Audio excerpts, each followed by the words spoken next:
Hola, continuamos analizando el tomo 11 de Historia Integral Argentina, siguiendo con lo que se relata en esta colección sobre el segundo semestre del año 1963. Las elecciones, el masivo voto en blanco, los contratos petroleros, el triunfo de Ilia, el alto costo de vida, etc., etc. Imagínese quien nos sintoniza en este preciso momento la siguiente escena. Es domingo. Usted se levanta, toma su abrigo, camina hacia la escuela de su barrio para emitir su sufragio. Un acto cívico fundamental, claro. Exactamente.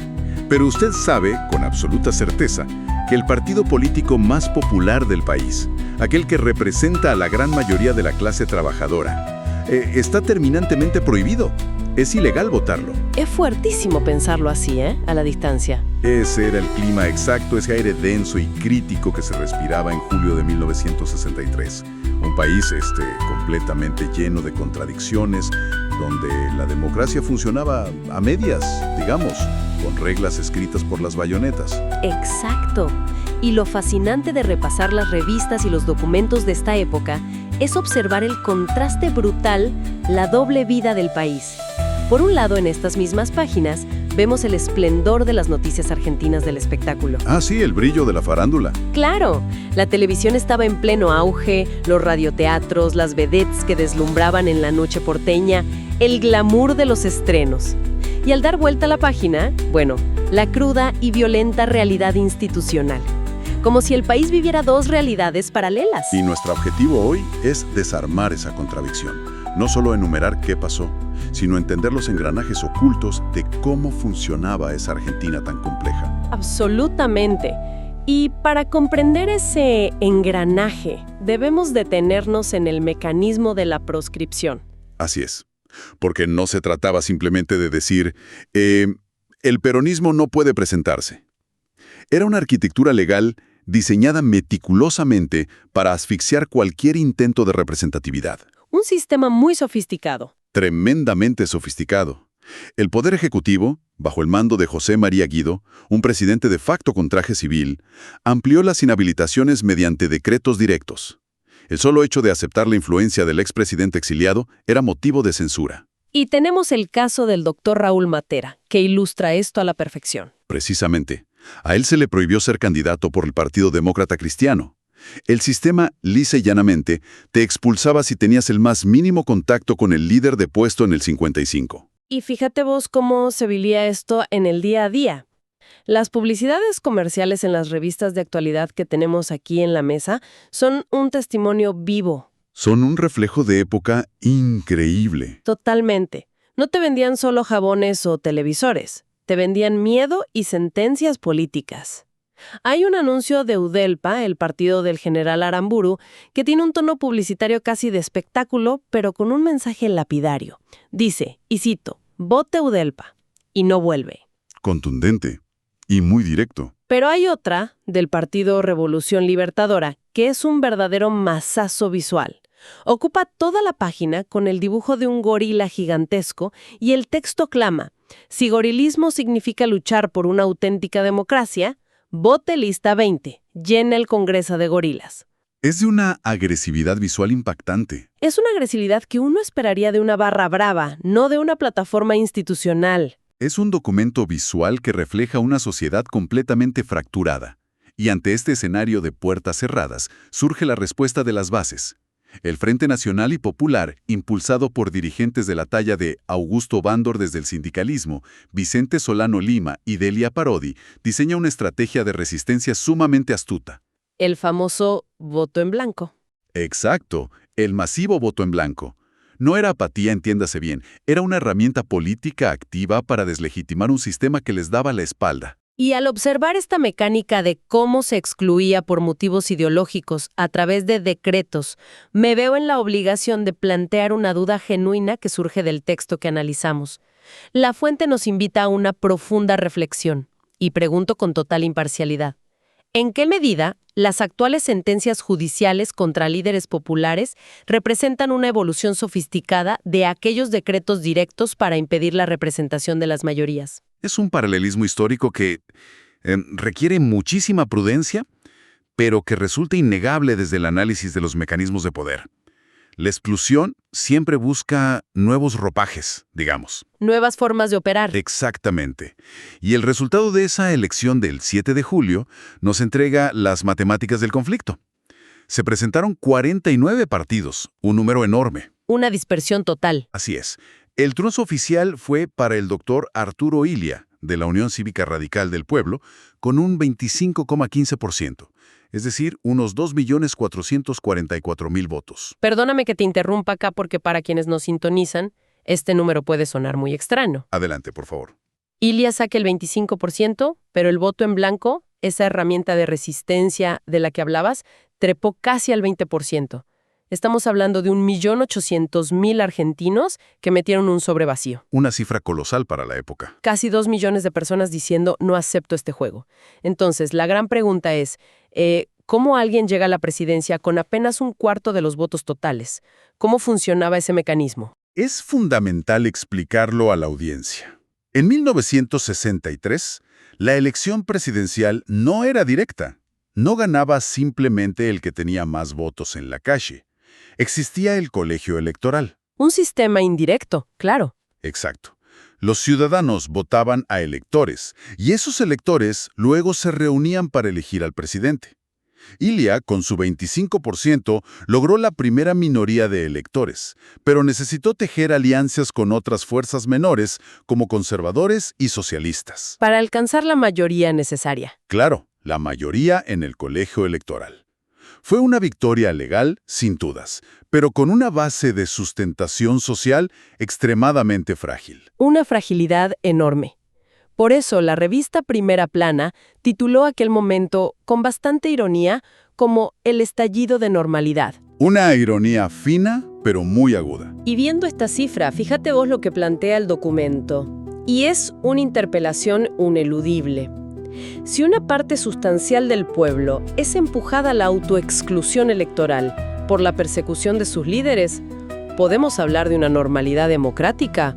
¿O estamos ante un sistema viciado por la falta de representatividad real? Esa fue la gran tragedia de la presidencia de Illia. Nació con un pecado original institucional que no fue culpa suya, sino del sistema militar que tutelaba las elecciones. Porque mientras las urnas mostraban este rechazo masivo, los militares celebraban. Es una disonancia brutal. Totalmente. El general Onganía declaró fríamente a la prensa que, cito, se cumplió el objetivo de las Fuerzas Armadas. Y el propio general Aramburu hablaba de la concordia nacional mientras la mitad del país estaba amordazado electoralmente. Y precisamente sobre esas declaraciones de concordia, el texto nos lanza una tercera inquietud. Y es fascinante pensarlo.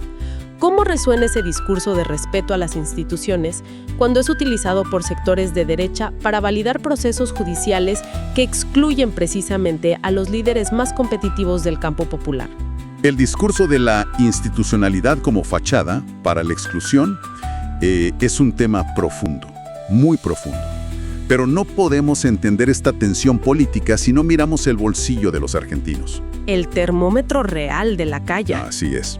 La proscripción encendió la mecha política, pero lo que realmente hizo explotar la situación fue la economía. Para el ciudadano común, la política de Palacio era algo lejano, pero los precios eran una realidad ineludible. Totalmente.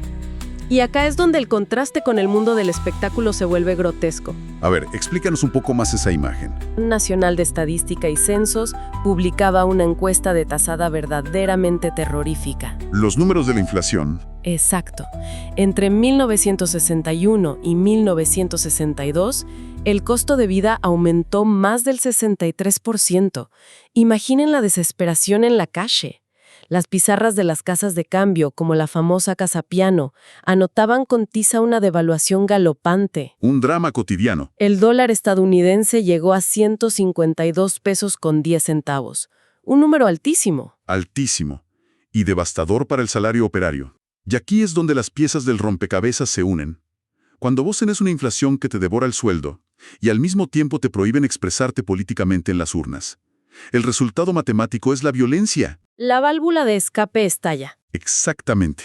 La tensión social desbordó los márgenes institucionales. Y es ahí cuando empiezan a suceder hechos que parecen irreales.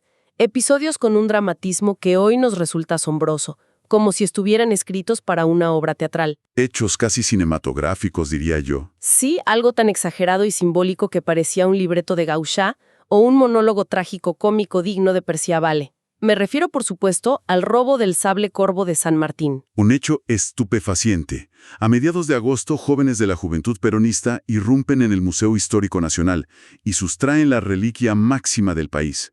Y ojo, no lo roban para venderlo, lo roban como un golpe de efecto. Un mensaje político puro. Querían demostrar que el espíritu del libertador no podía pertenecer a un gobierno que consideraban ilegítimo. El sable fue luego devuelto, entregado al coronel Sánchez de Bustamante. Pero esta teatralidad pronto dejó paso a un horror mucho más tangible. Claro, pasamos de la obra de teatro a la sangre en muy pocos días. El 29 de agosto ocurre el asalto a la Policlínica Bancaria. Y esto no fue un robo común de delincuentes, ¿verdad? No en absoluto. Esto marcó un quiebre en la historia de la violencia en el país. Fue el primer golpe comando moderno de la guerrilla urbana en la Argentina. Una escalada terrible. Ejecutado por elementos del movimiento nacionalista Tacuara, un grupo de jóvenes que había virado hacia posiciones más radicalizadas. El saldo fue trágico: 2 empleados muertos, 3 heridos y un botín de 14 millones de pesos de la época. Una suma descomunal. Dinero que, según los servicios de inteligencia militares, estaba destinado a financiar la estructura subversiva. Ya no era solo repartir volantes, era violencia armada para desestabilizar. Y mientras los tiros sonaban en la calle, en el ámbito formal, las cosas no estaban mucho más tranquilas. El Frente Sindical, imagino. Exacto. La Confederación General del Trabajo, la CGT, al mando de José Alonso, inauguraba jornadas económicas urgentes.